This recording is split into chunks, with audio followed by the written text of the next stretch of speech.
بسم اللہ الرحمن الرحیم۔ السلام علیکم ناظرین، امید کرتی ہوں آپ سب ٹھیک ہوں گے۔ آج کا ہمارا عنوان مضمون نویسی ہے۔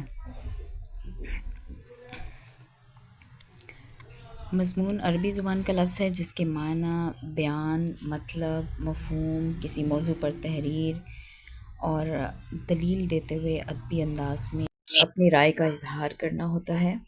یہاں پہ مضامین کی جو ہے وہ مختلف اقسام ہیں: مذہبی و اخلاقی مضامین، تعلیمی مضامین، مجلسی مضامین، ادبی مضامین، سیاسی مضامین، تخیلی مضامین، متفرق مضامین، شخصی مضامین۔ تو یہ تمام ان کے آگے ٹاپک بھی آپ لوگوں کو بتائے گئے ہیں تاکہ آپ لوگوں کو یہ مضمون کی اقسام کا جو ہے وہ اچھے طریقے سے اندازہ ہو جائے۔ آج کا ہمارا مضمون کا عنوان ہے محنت کی عظمت۔ محنت و مشقت قدرت کا انعام اور بیش بہا قیمتی خوبی ہے جس پر اللہ کا جتنا شکر ادا کیا جائے کم ہے۔ آدم کی تخلیق سے لے کر موجودہ زمانے تک انسان نے، اب یہاں پہ مسٹیک اگر ہو جاتی ہے آپ سے تو آپ نے اس طرح سے بریکٹ لگا کے کراس کا نشان لگا دینا ہے تاکہ پڑھنے والے کو اندازہ ہو جائے کہ آپ سے یہ غلطی ہو گئی ہے۔ آپ نے اس کو پورے کو کراس نہیں کرنا، گند نہیں مچانا تاکہ تحریر جو ہے وہ خوبصورت نظر آئے۔ انسان نے ارتقاء کی جو منزلیں طے کی ہیں وہ سب محنت کی بدولت حاصل ہوئی ہیں۔ انسان کو جسم اور روح کا رشتہ برقرار رکھنے کے لیے محنت کو اپنا شعار بنانا پڑا ہے۔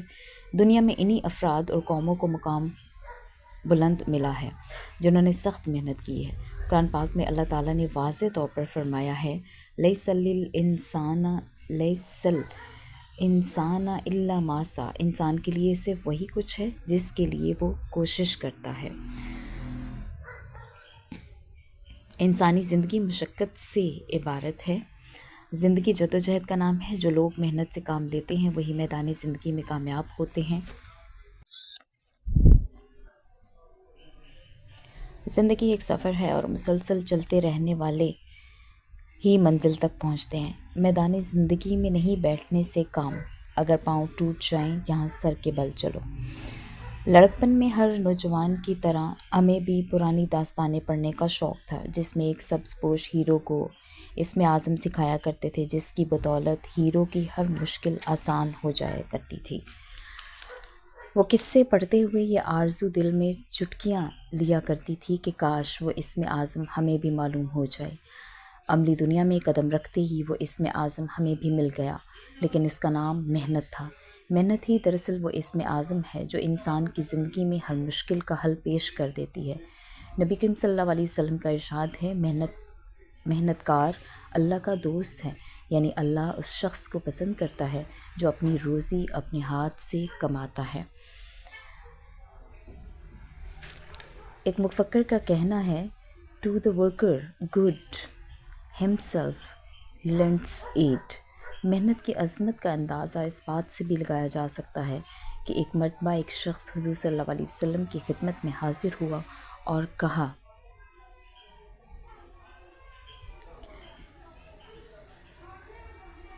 کہ اسے کچھ عطا فرمائے۔ حضور صلی اللہ علیہ وسلم نے پوچھا، تمہارے پاس کچھ ہے؟ اس نے عرض کیا، ایک کمبل ہے۔ حضور نے فرمایا، اسے بیچ کر ایک رسی اور کلہاڑی لے آؤ۔ رسی اور کلہاڑی لے کر جب وہ واپس آیا تو حضور نے فرمایا، جنگل سے لکڑیاں کاٹو، اسے رسی سے باندھو اور جا کر بازار میں بیچ دو، پھر کچھ دنوں کے بعد میرے پاس آنا۔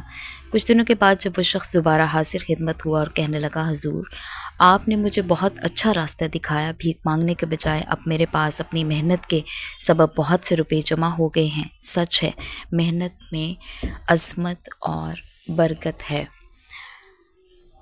غریبوں کو محنت کی رغبت دلائی کہ بازو سے کرو اپنے تم کمائی، خیر تاک لو اس سے اپنی پرائی، نہ کرنی پڑے تم کو در در گدائی۔ حضور نے 10 برس کے دوران 26 غزوات میں بنفس نفیس شرکت فرمائی اور 56 سرایا یا جنگی مہمات روانہ فرمائی۔ 10 برس میں 82 جنگیں لڑی ہیں۔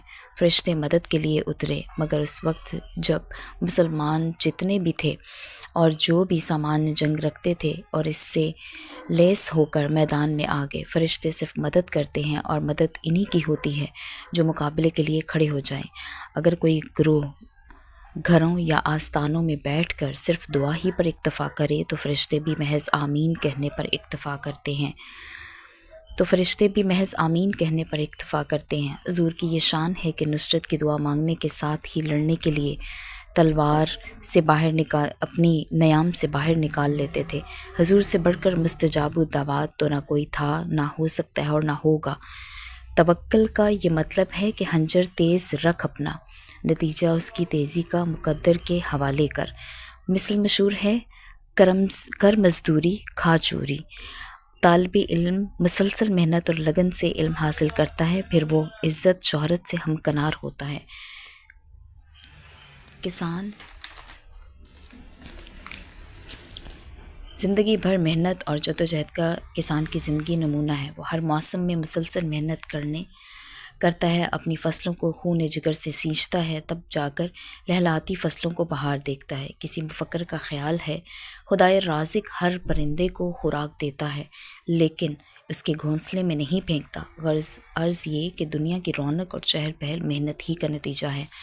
عمل سے زندگی بنتی ہے، جنت بھی جہنم بھی۔ حاکی اپنی فطرت میں نہ نوری ہے نہ ناری ہے۔ آپ صلی اللہ علیہ وسلم نے ارشاد فرمایا، بہترین کمانے والا وہ مزدور ہے جو خیر خواہی اور خلوص سے محنت سے کام کرتا ہے۔ ایک مرتبہ رسول پاک کی خدمت میں ایک صاحب حاضر ہوئے، ان کے ہاتھوں پر سیاہی کے نشان تھے۔ حضور نے دریافت کیا، تمہارے ہاتھوں میں کیا لکھا ہے؟ اس نے کہا، میں پتھر کوٹنے کا کام کرتا ہوں، اس لیے میرے ہاتھوں پر سیاہ داغ پڑ گئے ہیں۔ نبی کریم صلی اللہ علیہ وسلم اٹھے اور اس کے ہاتھوں کو بوسہ دیا۔ آپ کے اس طرز عمل نے محنت کش کے مقام کی عظمت پر مہر تصدیق ثبت کر دی۔ جو محنت کرے ہو وہی سرفراز ہے، محنت میں انسان کی عظمت کا راز۔ تاریخ اسلام سے ظاہر ہوتا ہے کہ انبیاء کرام اپنے کام خود کرتے تھے۔ مثلاً حضرت آدم کھیتی باڑی کرتے تھے، حضرت ادریس کپڑے سیتے تھے، حضرت نوح نے کشتی بنائی، حضرت ہود تجارت کرتے تھے، حضرت ابراہیم کھیتی باڑی کرتے تھے، حضرت یعقوب، حضرت شعیب، حضرت موسیٰ بھی کاشتکاری کرتے تھے، حضرت داؤد زرع بناتے تھے۔ آپ صلی اللہ علیہ وسلم نے فرمایا، کبھی کسی نے اس سے بہتر کھانا نہیں کھایا کہ اس نے اپنے ہاتھوں سے کما کر کھایا ہو، اور اللہ کے نبی حضرت داؤد اپنے ہاتھوں سے کما کر کھایا کرتے تھے۔ اسلام سے پہلے سردار، حاکم اور بڑے لوگ اپنے ہاتھ سے کام کرنے کو عار سمجھتے تھے، یعنی شرم محسوس کرتے تھے، وہ بس حکم چلانا جانتے تھے۔ لیکن حضور نے اس قبیح عادت کو ختم کیا اور خود اپنے ہاتھوں سے کام کر کے اعلیٰ نمونہ پیش کیا۔ ظاہر ہے حضور کا مرتبہ خدا کے بعد سب سے بڑھ کر ہے۔ جب حضور نے کام اور محنت کرنے کو عار نہ سمجھا تو ہم ایسا کیوں سمجھیں؟ حضرت صلی اللہ علیہ وسلم کی عملی زندگی ہمارے لیے مشعل راہ ہے۔ وہ محنت کے عظیم پیکر تھے۔ آپ تبلیغ اسلام اور انسانی فلاح و بہبود کے دوسرے پاکیزہ مقاصد کے لیے شب روز محنت کرنے کے ساتھ ساتھ اپنی ذاتی کام بھی خود انجام دیتے تھے۔ مثال کے طور پر کپڑوں کو پیوند لگانے اور اپنے جوتے خود مرمت فرماتے تھے۔ مسجد نبوی کی تعمیر میں آپ نے اپنے صحابہ کرام کا ہاتھ بٹایا۔ اسی طرح غزوہ خندق کے موقع پر خندق کی کھدائی کے کام میں بھی آپ اپنے صحابہ کے ساتھ برابر کے شریک رہے۔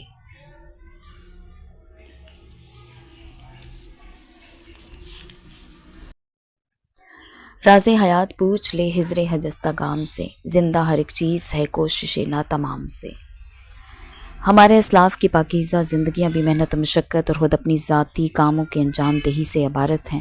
خلیفہ ثانی حضرت عمر فاروق رضی اللہ تعالیٰ عنہ صحت سخت رعب دبدبہ رکھنے کے باوجود اپنے فرائض منصبی کی ادائیگی میں دوسروں کی مدد قبول نہ کرتے۔ کسی محتاج کا حال معلوم ہوتا تو اناج کی بوری اپنی کمر پر اٹھا کر پہنچاتے۔ باہر سے کوئی قافلہ مدینہ میں قیام پذیر ہوتا تو اس کی حفاظت کے لیے رات کو خود پہرا دیتے۔ ایک مشہور انگریز فلاسفر سے کسی نے اس کی کامیابی کا راز پوچھا تو اس نے جواب دیا، میں نے کبھی ایسے کام کو ہاتھ نہیں لگایا جس میں اپنی تمام طاقتوں کو صرف نہ کر سکا ہوں۔ حضرت عمر بن عبدالعزیز کے متعلق یہ واقعہ مشہور ہے کہ ایک رات وہ کچھ سرکاری کاغذات دیکھ رہے تھے کہ کام کرتے کرتے چراغ کا تیل ختم ہو گیا۔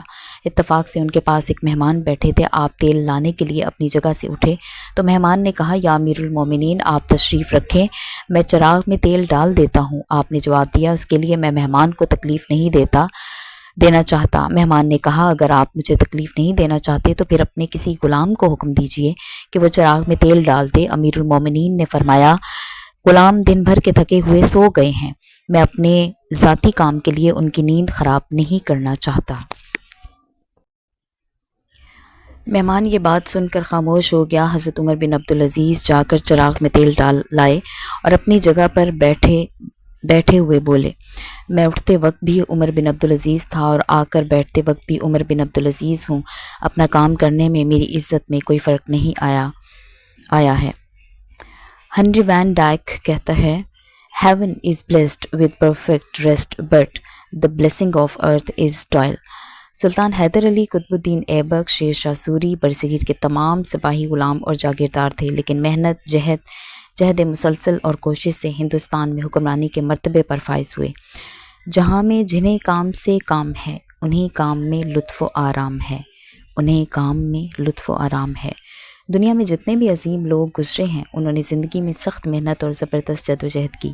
ان عظیم انسانوں نے بے شمار سختیاں برداشت کی اور پھر کہیں جا کر اس قابل ہوئے کہ عظمت و عزت کے پرچم کو چھو سکیں۔ بقول مولانا خالی، نہال اس گلستان میں جتنے بڑے ہیں ہمیشہ وہ نیچے سے اوپر چڑھے ہیں۔ امریکہ کا پہلا صدر ابراہم لنکن راتوں کو لکڑی جلا کر اس کی روشنی میں مطالعہ کرتا تھا۔ امریکہ کا ہی صدر لنڈن جانسن ایک نائی کی دکان پر بوٹ پالش کرتا تھا۔ انگلستان کا وزیر اعظم چرچل اپنے جوتے خود مرمت کر لیا کرتا تھا۔ دور کیوں جائیں، بانی پاکستان قائد اعظم محمد علی جناح کی زندگی کو ہی دیکھ لیں۔ وہ رات کو بہت دیر تک پڑھتے۔ ایک رات جب ان کی بہن نے رات گئے تک پڑھتے رہنے سے منع کیا تو آپ نے فوراً جواب دیا کہ اگر میں محنت سے پڑھوں گا نہیں تو بڑا آدمی کیسے بنوں گا۔ مشقت کی ذلت جنہوں نے اٹھائی، جہاں میں ملی ان کو آخر بڑائی، کسی نے بغیر اس کے ہرگز نہ پائی، فضیلت نہ عزت نہ فرما روائی۔ جو لوگ محنت سے جی چراتے ہیں اور چھوٹے چھوٹے کاموں کو خود انجام دینا عار سمجھتے ہیں، وہ کمظرف ہونے کے ساتھ ساتھ احساس کمتری میں مبتلا ہوتے ہیں۔ اس لیے تو وہ دوسروں سے کام لے کر اس خوش فہمی کا شکار ہو جاتے ہیں کہ ہم بڑے آدمی ہیں، حالانکہ بڑا آدمی وہ ہے جو اپنے طرز عمل سے کسی کے لیے پریشانی اور تکلیف کا باعث نہ بنے۔ وہی لوگ پاتے ہیں عزت زیادہ جو کرتے ہیں دنیا میں محنت زیادہ۔ فرینکلن کا کہنا تھا کہ fluff man on his legs is higher than a gentleman on his knees۔ انگریزوں نے اپنے دور اقتدار میں حکومت کا دبدبہ قائم رکھنے کے لیے ہندوستانی عوام اور افسروں کے درمیان ادنیٰ و اعلیٰ کا امتیاز ہر قیمت پر رکھا۔ صاحب لوگ غلط قسم کے احساس برتری کی وجہ سے اپنے چھوٹے چھوٹے کام ذاتی محنت سے انجام دینا ہی اپنی حد تک خیال کرتے تھے۔ اس لیے معاشرے میں آہستہ آہستہ یہ رجحان عام ہو گیا کہ اپنی ذاتی کام خود کرنے کے بجائے دوسروں سے کروانا ہی عزت کا حقیقی معیار ہے۔ اس غلط روش کا بنیادی سبب یہ ہے کہ بعض کام ہماری نظر میں گھٹیا اور بعض اونچے درجے کے ہیں۔ مثلاً جوتے گانٹنا، سڑک کوٹنے والا دوپہر کی جلتی دھوپ میں سڑک نہ کوٹے، فیکٹری کا مزدور فیکٹری میں کام نہ کرے اور کسان ہل نہ چلائے تو معاشرے کا نظام درہم بھرم ہو جائے۔ یہ تمام نچلے درجے کا کام ہے، ان کے مقابلے میں افسری، ڈاکٹری، انجینئرنگ وغیرہ اونچے درجے کے کام ہیں۔ یوں تو محنت کی ضرورت دنیا کے ہر کام میں ہوتی ہے، مگر اس کی ضرورت اور اہمیت حصول تعلیم کے سلسلے میں دو چند ہو جاتی ہے کہ یہی ایک چیز دنیا میں ایسی ہے جو دولت سے خریدی نہیں جا سکتی، بلکہ اس کے لیے جدوجہد کرنی پڑتی ہے، شوق اور محنت سے کام کرنا پڑتا ہے۔ شوق جتنا تیز ہوگا، محنت جتنی زیادہ ہوگی، اس میدان میں کامیابی اتنی ہی بڑی اور اتنی ہی اہم ہوگی۔ جو لوگ لکھنے پڑھنے میں دلچسپی نہیں لیتے اور خاطر خواہ محنت نہیں کرتے، انہیں کامیابی کی قطعاً امید نہیں رکھنی چاہیے۔ دنیا اپنی تاریخ میں کوئی ایسا معجزہ پیش نہیں کر سکتی کہ کوئی شخص علم کے میدان میں بغیر محنت کے آگے بڑھ گیا ہو۔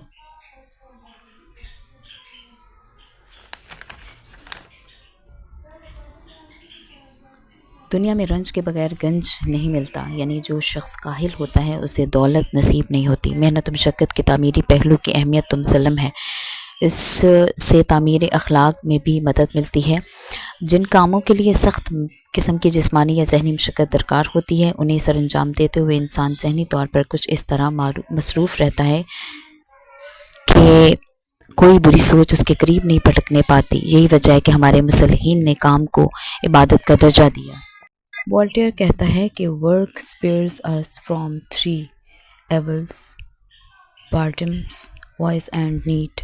دماغ ایک بیکار انسان کا ایک کارخانہ ہے شیطان کا۔ بنی نوع انسان کی تاریخ پر نظر ڈالیں تو یہ حقیقت واضح ہو جاتی ہے کہ دنیا میں وہی قومیں سرخرو ہوتی ہیں جنہوں نے محنت کو اپنا شعار بنایا۔ مسلمان قوم جب تک محنت کی قوت سے لیس رہی، فاتح عالم بنی رہی۔ بنی اسرائیل کا عروج، یونانیوں اور رومیوں کی ترقی، سبھی محنت کی عملی تفسیریں ہیں۔ قرآن مجید میں ارشاد ہے، خدا اس وقت تک کسی قوم کی حالت نہیں بدلتا جب تک اس کے افراد اس کے لیے کوشش نہ کریں۔ قیام پاکستان محنت کی ایک شاندار مثال ہے۔ قائد اعظم مسلم لیگ کے دوسرے رہنماؤں نے دن رات محنت کی اور دنیا کا نقشہ بدل کر رکھ دیا۔ ایک قوم کہنے والے ہندو اور انگریز دو قومی نظریے کو مان گئے اور علامہ اقبال کا نظریہ قائد اعظم کی محنت اور تدبیر سے ایک ملک پاکستان کی شکل میں دنیا کے نقشے پر ظہور پذیر ہوا۔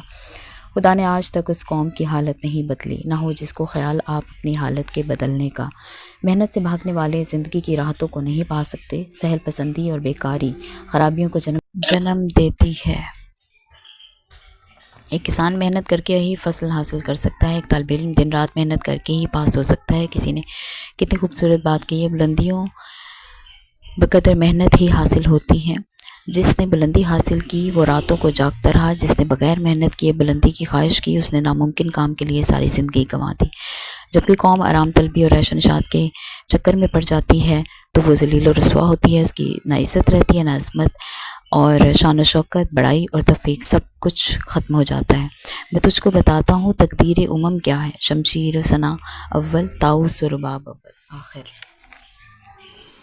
مسلمان قوم جب بے عملی اور سستی کا شکار ہوئی، مغلوب ہو گئی۔ برصغیر میں مسلمانوں نے 1000 سال حکومت کی، لیکن جب اس میں محنت کی عادت ختم ہوئی اور کاہلی اور سستی کا شکار ہوئی تو پھر غلامی کے ہتھ کنڈوں میں جکڑی گئی۔